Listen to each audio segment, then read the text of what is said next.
We use this awareness practice to really have another home. We're no longer isolated into our thoughts and emotions. We can zoom out, and it gives us another option. Very beautiful.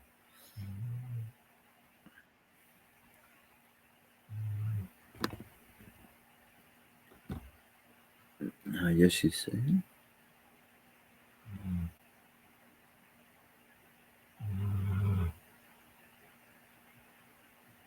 Oh yes, I noticed that too about this digital version. That's okay.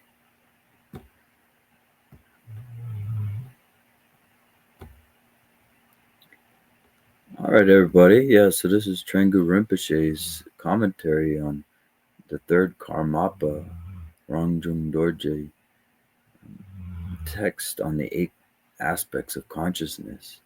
So your experience right now has essentially 8 aspects, just like the sun would have luminosity and heat and shape and orbit and all these things. And the 8 aspects of conditioned experience are the 5 senses that we're familiar with, this olfactory, gustatory, visual, auditory, tactile, but then also the cognitive senses. Um, so the emotions and thoughts are considered the same in this context because your emotions are a kind of thought, and your thoughts and emotions aren't separate from your body, and your body isn't separate from the environment. So awareness is able to permeate all of that. And that's how liberation works, liberation within the eyes and the seeing and the hearing and the tasting and the thinking and the feeling. And then the seventh consciousness is the egoic consciousness, maybe associated with some of this self conditioning and cognitive science of the default mode network and things like that. And then the eighth consciousness is invisible. It's where your memories are, it's where your habits are stored. For example, you have a habit of eating a certain food or watching a certain content. Where's that habit located right now? Where's the memory of that? Where's the momentum of that habit located right now? They would say it's the alaya vijnan, the eighth consciousness. It's seated with karmic momentum. And so once you come into awareness, this permeates all 8 aspects of, this is your mechanics of your experience. As I'm abiding here, there's a feeling of me abiding here. And typically, that self grasping, that sense of self, is responsible for a lot of suffering. And I'm not talking about getting rid of your sense of self to where you don't have, this grounding or whatever that people get concerned about. It's a sense of false identity that we're allowing that to liberate out. And we have these belief ourselves, cultural moldings about ourselves, and then we have this idea, this feeling of me. If someone talks to me right now and says, Dawei, you're great, then maybe all my little package of who I am would surface. That's the conditioned self, the seventh egoic aggregate of consciousness. Thank you, Yeshe. You too. Apparently, it's all great. So, when we allow just resting in awareness, you see how logical that is, that all these aspects of our experience are held within awareness. They have one thing in common, that they're all cognition. There's a knowingness there in all of those. So that's why when we're sleeping, when we're walking, when we're talking, etc., there's self liberation, self harmonization that could take place. When you're sleeping, you never know. The nature of your mind, awareness, could be liberating things out of your deep alaya vijnan, like deep seated. You could have very powerful dreams and feel like a sense of relief in the morning, like, what was that? I feel unloaded a little bit. And please continue to use this great awareness, the great cognizant container of your mind that holds everything, permeates everything, so it can know everything. Continue to take refuge in that part of your mind, and you will start to see when you tighten up too much to where it causes you trouble, when you're holding psychic loads, psychic baggage. You can feel that it has a weight, a psychic weight to it, but also a somatic weight. It could hide even in the shoulders and neck and the stomach. If you look at the nervous system, it's like spaghetti, and so when your mind gets tight, your nervous system follows suit, and your stomach gets tightened. It's immediately contracted, and digestion is not working so well, and things like that. So just by allowing the center of your brain, that pineal gland, to rest in awareness, will just trigger your nervous system to relax. And then the more your whole body is used to being within pure presence, that's what they call absorption, jhana. And the more that happens, you're like a cognitive block of ice, and that block of ice gets reinforced. So as long as we're not reinforcing it, we're starting to melt into non-duality, into a oneness, into a very peaceful, stable state. And so that's what this text is about, the eight consciousnesses, or the eight aspects of consciousness, which typically typically get attributed to Asanga and Vishubandhu in the Yogacara, the mind only, or Chittamatra as it's also known, and sometimes get isolated into those schools. But I wouldn't agree with that, because we see this map of your mind even in Longchenpa texts and Naguma texts and the Kunya Galpo texts. So this is just a really great psychological map of your experience, in my opinion. It's quite useful and better than many modern maps that are either overcomplicated, too abstract, or too proprietary because of the particular field that they're coming out of. So not very accessible for the average person. But this is. You can tune in right now and know exactly what the eight aspects of your experience are.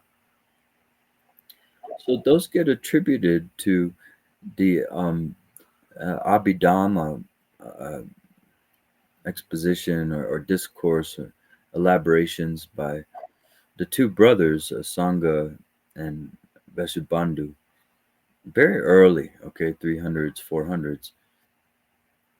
But if you look up some of the writings by Venerable Rahula Wapula, who's a Theravada monastic, then you will see that this is actually all in the canon.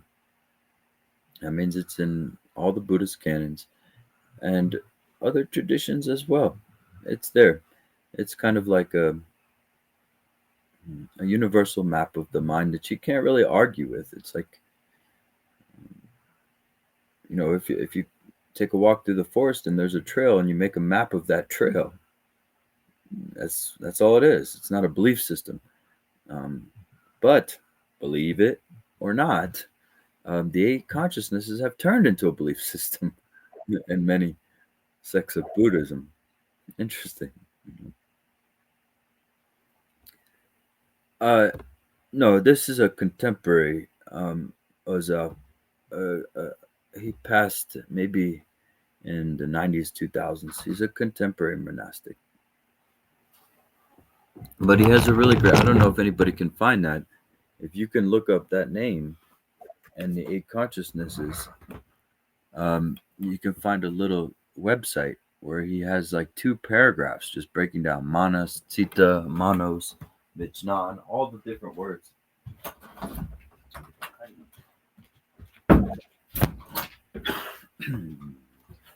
And he draws correlations there, which is very interesting. He connects all these dots for you. Venerable Wapula Rahula, yeah. So, any questions thus far on all this?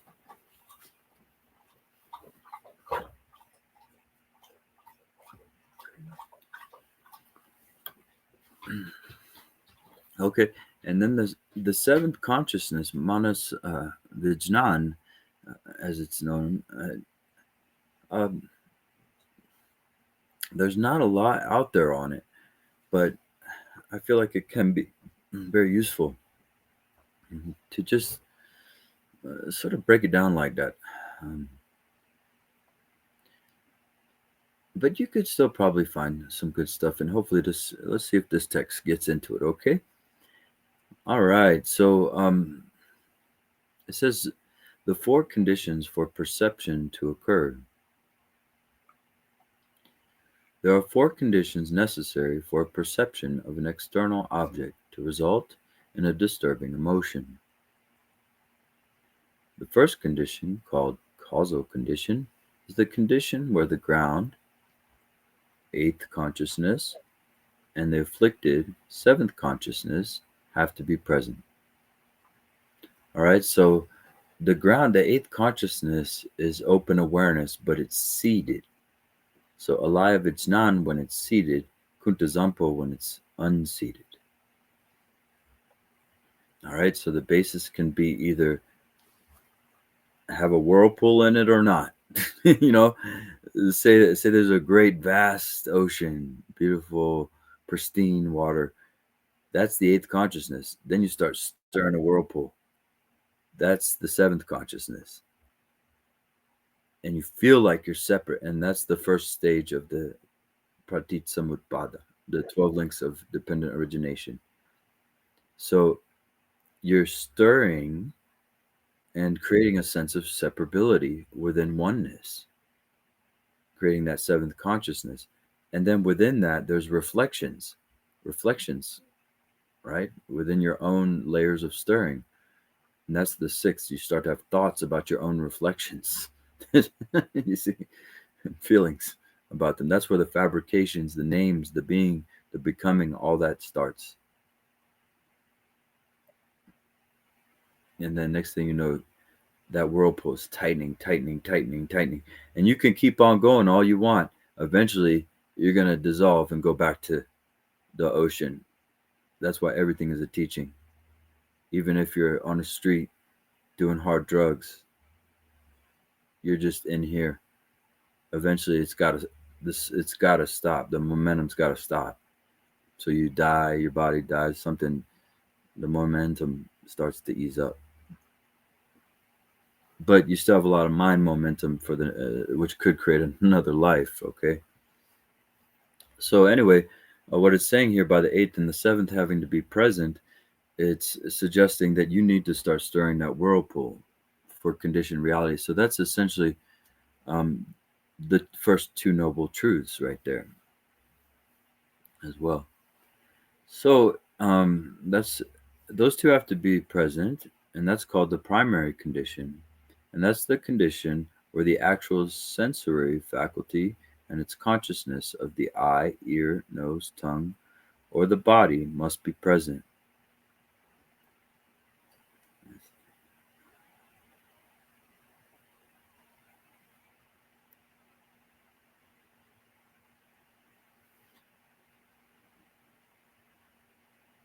Oh, I missed that. The second, that's why. Okay, yeah, very good.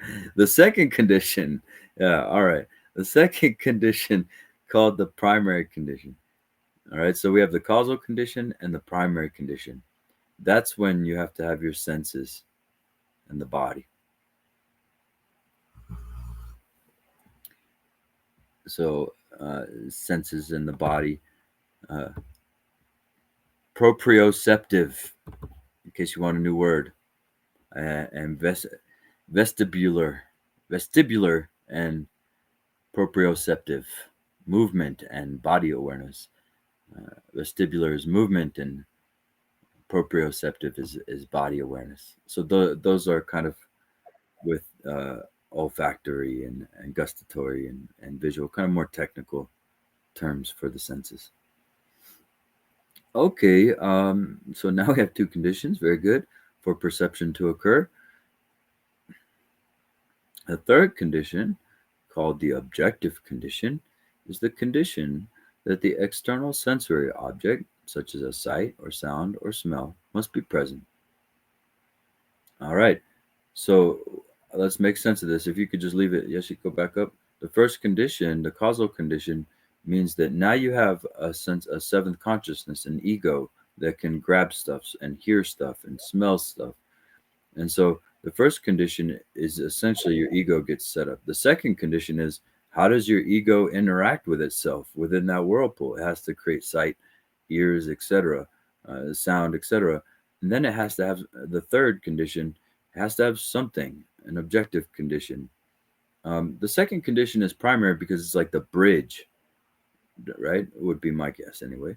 And yeah, the third condition would be the objects themselves. We are getting into it. Are these conditions equal to the mental factors? You mean the 52 mental factors? Hmm. Yeah, graphs. I find graphs incredibly useful.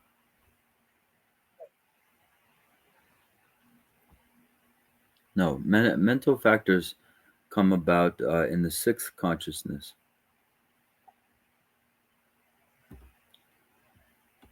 Okay, so we'll just continue on a little bit here. So yeah, we made it through the objective condition. Now you have those three. Those are pretty much there are only four here, but those three are what sets it all off. So, for example,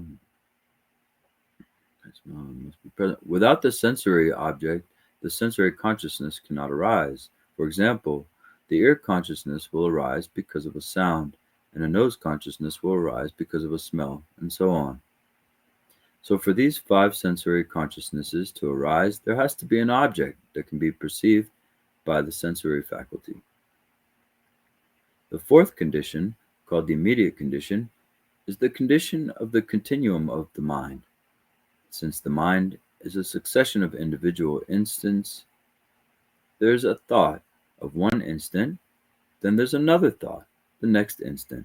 This continuum must also be present. Ah, you see? I told you the sixth consciousness must be there too. So they didn't explicitly call it the sixth, but that's what they're referring to there. Yeah, so you have the causal condition, which initiates cause and effect, which initiates karma. Then you have the primary condition, which is the bridge, the senses themselves coming about. And then you have the objective condition, because there has to be, and these weave together. I take it they're nonlinear.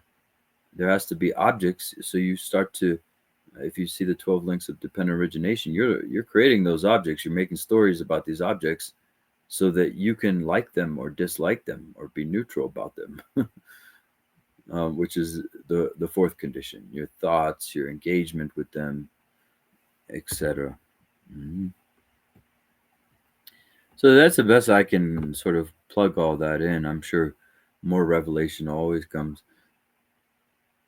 So wasn't was not seventh the one which makes it an egoic continuation? Well, continuum was used to describe the sixth. The seventh was there to initiate separation. So with the eighth and the seventh are that causal condition that initiates karma. Because you start thinking you're separate from the whole world, and that right there is a contraction, and it's a psychic isolation, and it's a confusion. And as soon as you start to do that, you start to create a whole world based on that dualistic confusion. So that's why ignorance or confusion, separation, is the first of the 12 links of dependent origination. And then fabrications comes next, which is essentially this continuum. So Trenga Rinpoche says the result of these four conditions coming together is that we have a sensory experience that results in the perception of something which is neither pleasant or unpleasant or neutral. If we perceive something as pleasant or beautiful, we think that it is good, we are pleased, and we have then developed the disturbing emotion of desire or attachment. If we perceive something as unpleasant or ugly, we will dislike it, which will gradually develop into the disturbing emotion of aversion or anger. And a lot of us may have these aversions and attachments built up from childhood, even. Um, we see something, we like it, we want it. If we don't get it, we get upset. This can follow us deep into our lives. So it says here, if we see something that we think of as neutral, one will not see the true nature of the object, and we will respond to it with the disturbing emotion of stupidity or ignorance. We can see from this that all the negative emotions come about as a result of perceiving an object that is automatically identified as good, bad, or neutral. We experience happiness or unhappiness based on our perception. So, based on these four conditions. But even when we experience something as pleasant and enjoy it, we may later experience suffering from this same object. And that reminds me of the Longchenpa quote, chains of rope and chains of gold are equally binding. And in modern psychology, actually, they're teaching people to not feel better, but to feel better, right? And same, if people are out there just pumping you up, trying to get you to be high vibe and happy, happy, happy, it's just another form of attachment. It's great. I mean, maybe it feels good, and yeah, so does drugs and eating food and stuff like that can feel good, but you can definitely get trapped. Ty, want to jump in there? So well, at least in meditation, is that sensation is a cessation? We say that it's whenever those instances of thought, the links of thought that creates a narrative, and it seems to be something. Is that cessation whenever that resolves in awareness? And Yeah, all six will start resolving. So even your eyes have a sort of programming to them too. There are attachments and aversions hiding in your eyes and your ears, that aren't necessarily going to be like thoughts. yeah, okay, and then so so whenever our meditation starts to become, or our sits become non-different than our normal life, Hmm. so that cessation, we can still go about our daily life without Yeah, those. we want to. Yeah. Yeah, and so it's not that the thoughts have to be completely absent, but it's that binding to those thoughts, right? Am I getting that right? Well, both can. There's self harmonization. The thoughts. Yeah, you're not getting rid of thoughts because those start to be in the flow. Your body, speech, and mind gets in the flow. Um, but you're right. There's like there's a shempa. There's a tightening to the thoughts. That's the problem. That's what's causing stress and anxiety and contraction and things like that. Is that tightness? It's not the thought itself. Okay. Yeah. So cessation is not, it does not just mean while you're sitting and everything stops completely. It can mean, it's supposed to be, eventually throughout your whole life. Every Yeah, that would be more maybe a Sutrayana technique where you're oh, experiencing a lot of cessation on the cushion. But in Dzogchen, definitely, the more you get triggered out there, the better. yeah, Because, you really want to have a normal life, a normal just being with Dzogchen, in my opinion, anyway. yeah. Okay. And I don't know how it'll work for you or anybody else, but for me, it was wonderful that some of the like I wanted to do yoga again. I wanted to do mantras again, and because I didn't have this tightness around it all anymore. So my aspiration is the same thing happens to you all that happened with me is that um, let go of the tightness of trying with spirituality and let your spirituality come back to you in a very natural way that it's aligned with who you are, so to speak, or aligned with who you aren't. Yeah. But Okay. definitely, it'll start to blossom, and your cushion will meet your daily life, or in this case here, your online sessions will start to blend with your offline life. Here in the sessions, everybody's probably getting a boost from us being together, and we're sort of really in the pocket. But as soon as we leave here, uh, we're living a world where nobody really talks about meditation. It's not a popular thing, and definitely a lot of people don't do mind science the way you're doing it. So it's easy to go back to various conditionings outside, but we want that to start to liberate out. Thank you. Not, as long as you're not on a high speed chase from the cops or something like that, you want to get your stuff out. That's why I say stay in the middle way. When I say this, let your experience breathe, but stay in the middle. Stay skillful and compassionate and empathetic. And eventually, all you're trying to be empathetic and skillful will meet up with natural skillfulness. Just like all the vows that monastics take in the beginning, they don't have to hold those vows in the end. The vows are naturally there.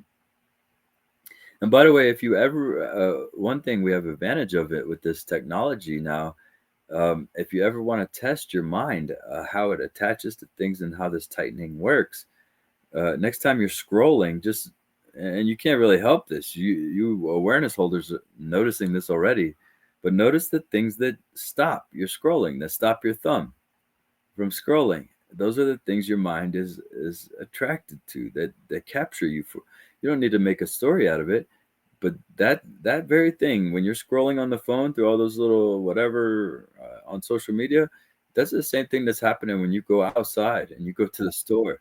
There's a bunch of little things grabbing your attention. And if you have no awareness practice, all these things start piling up and creating a stress and thing, creating an overload. So yeah, try the. I was imagining that maybe that's a new meditation technique. Scroll through your phone, and if you can make it for like I don't know 1 minute without stopping, that means you've achieved the 10th boomy.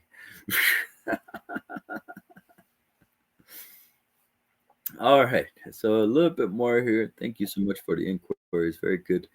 Um, so yeah, we experience happiness or unhappiness based on our perception. But even when we experience something as pleasant and enjoy it, we may later experience suffering from that same object. So we just have to reference our good friend the fish, who suffers from this, from time to time when a fisherman casts their bait into the water with you know, a worm on it or a piece of bait, not even a worm, just a shiny lure. Then the fish is so desirous, may even think, I'm going to kill this MFer before they eat the worm. And then next thing you know, oh no, you got killed. You see? So that's why we cannot let our desires drive us. They drive us into walls, just like a moth bouncing off. In the whirlpool, you're bouncing off your own reflections, your own mind. You're bouncing off that until you finally get the wisdom, until you finally get the liberation. As awareness holders, you don't have to keep bouncing your head off the wall. So happiness is impermanent and will eventually become a source of suffering because of loss of this desired event or object. This suffering then comes from the four conditions, the 8 aspects of consciousness, the continuum of mind, the 5 senses and their objects. Excuse me. They threw that together at the end there for some reason. The 8 consciousness is the 6th one is the continuum of the mind, and the first 5 are the 5 senses and their objects. You can basically say the 8 consciousnesses and their objects would make sense. All right, thank you so much, everybody, for taking part in another text exploration today. Thank you, Yeshe, for making it happen. And everyone who's inquiring, also want to speak there. Any questions, comments, jump on it. If it's still appropriate, I found that I was reading from the I'm rereading the Basic Space of Phenomena Treasury. So the thing I read was very similar to this, and I find that it might be helpful if I can share. But is the time bad now, or is it okay? Okay. I can read this then. I have the pages here.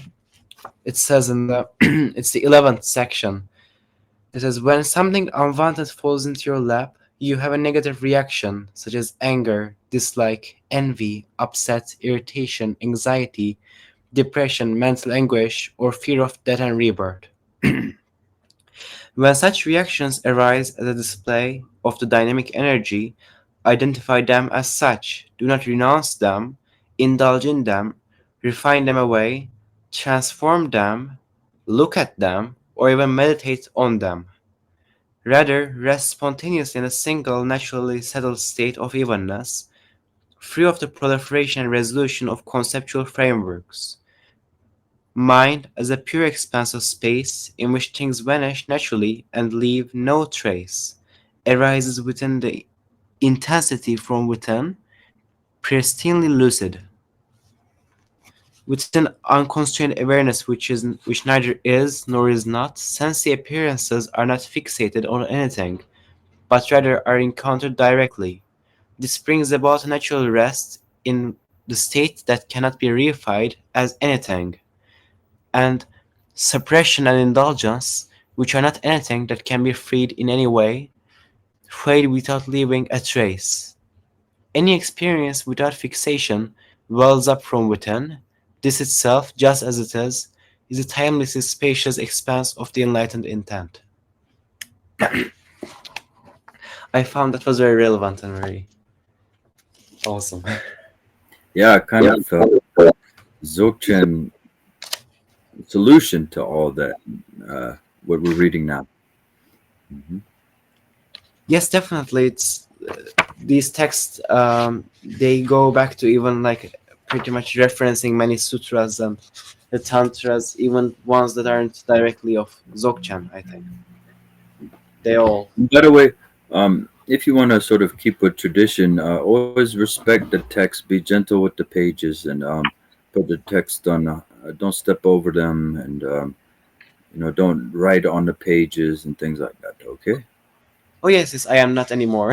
I remember when I joined, I took notes all over the pages, and it was very And covered. the licking.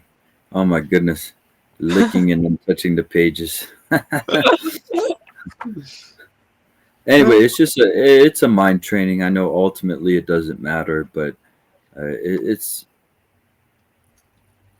I think it can be beneficial to respect the text. Yeah, and keeping them on high shelves and stuff to remind them that they're important and like the guides to this liberation that's the wish of every being, right? Hmm. Yeah, the treasury of the basic space of phenomenon plugs in so good to the way of abiding. Those two texts can get you all the way through. So, very great advice there by Long Chimpa. Is anybody else trying to jump in? Did I miss any comments? If so, please remind me. Okay, everybody got it, yeah?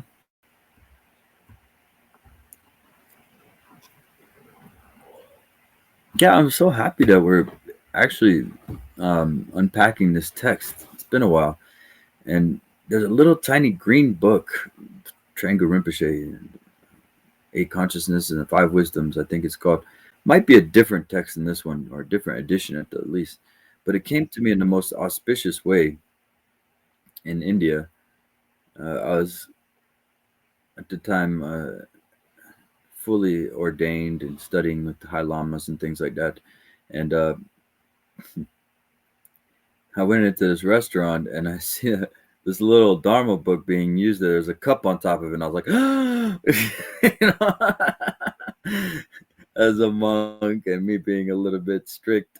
So I said, what do you? I asked the waitress. I said, what are you doing with this book? Could I maybe take it away from here so it doesn't get ruined? It's a Dharma text, and she's like, oh yes, yes, please. And she gave it to me, and it ended up being one of the most comprehensive breakdowns of the five wisdoms and the eight aspects of consciousness. Reason why I add that word 8 aspects of consciousness or 8 aspects of your mind is because people think they're 8 separate consciousnesses, and people turn these into belief systems, and all kinds of strange things happen. So I'm very happy that we're clearing it up what the 8 consciousnesses actually are. Okay, and their counterpart, the 5 wisdoms, which we'll also go into at some point. So we can end here with a short moment of silence for the dedication. Any merit, any good that has come from this session today. There are beings in this very presence that are suffering, and we dedicate it all to them.